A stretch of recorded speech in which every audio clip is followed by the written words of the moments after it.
Imagine early humanity, isolated and vulnerable in the darkness, looking up at the exact same night sky for answers.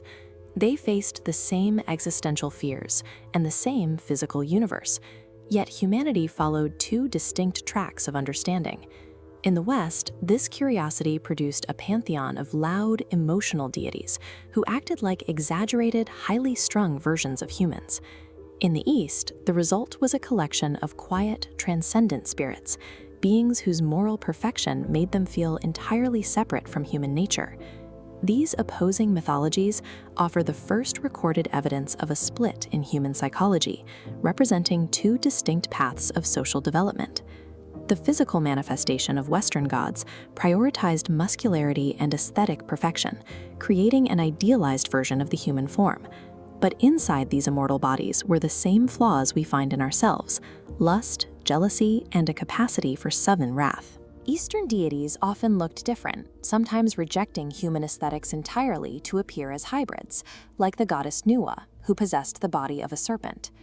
They were defined by absolute moral perfection and a sense of self-sacrifice, seemingly devoid of the earthly desires that drove their Western counterparts. The Western pantheon operated like a chaotic bloodline reigning from a single peak. Born mortal, you were permanently barred from ascending. Conversely, the Eastern structure was an infinite celestial bureaucracy filled with nature spirits, where mortals could achieve godhood through extreme merit. Western gods mirror an aristocratic ruling class guarding its status, while Eastern gods reflect an infinite, interconnected meritocracy. The Western timeline follows a violent, strictly linear progression, a chaotic universe born entirely from a literal, bloody generational war. In the East, creation was an act of cosmic sacrifice. The giant Pangu's body did not fall in battle, it dissolved to form the earth itself. This sacrifice created a cyclical timeline governed by the perpetual rotation and harmony of yin and yang energies. This affects how humans perceive their own power. In the West, defying the gods, as Prometheus did when he stole fire, is seen as a heroic act of individualism. In the East, mortals generally seek to align themselves with the cosmos through reverence, rather than trying to conquer it. Because the gods are viewed as distant, protective forces, any personal interaction or romance with a human typically leads to tragedy. The Western timeline strongly celebrates individual disruption, while the Eastern timeline prioritizes collective harmony and alignment with nature.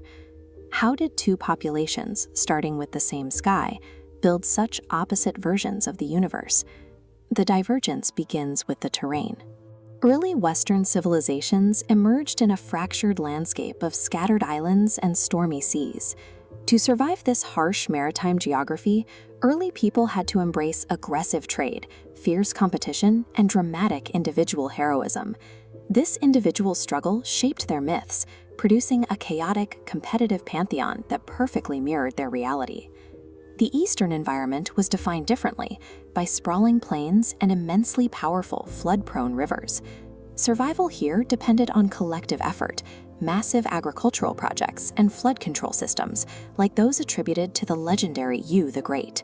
Relying on coordinated labor and social stability, they imagined gods embodying duty, self-sacrifice, and societal order. In the end, humanity engineered these gods as survival manuals, cultural tools adapted to the specific physical worlds we inhabited.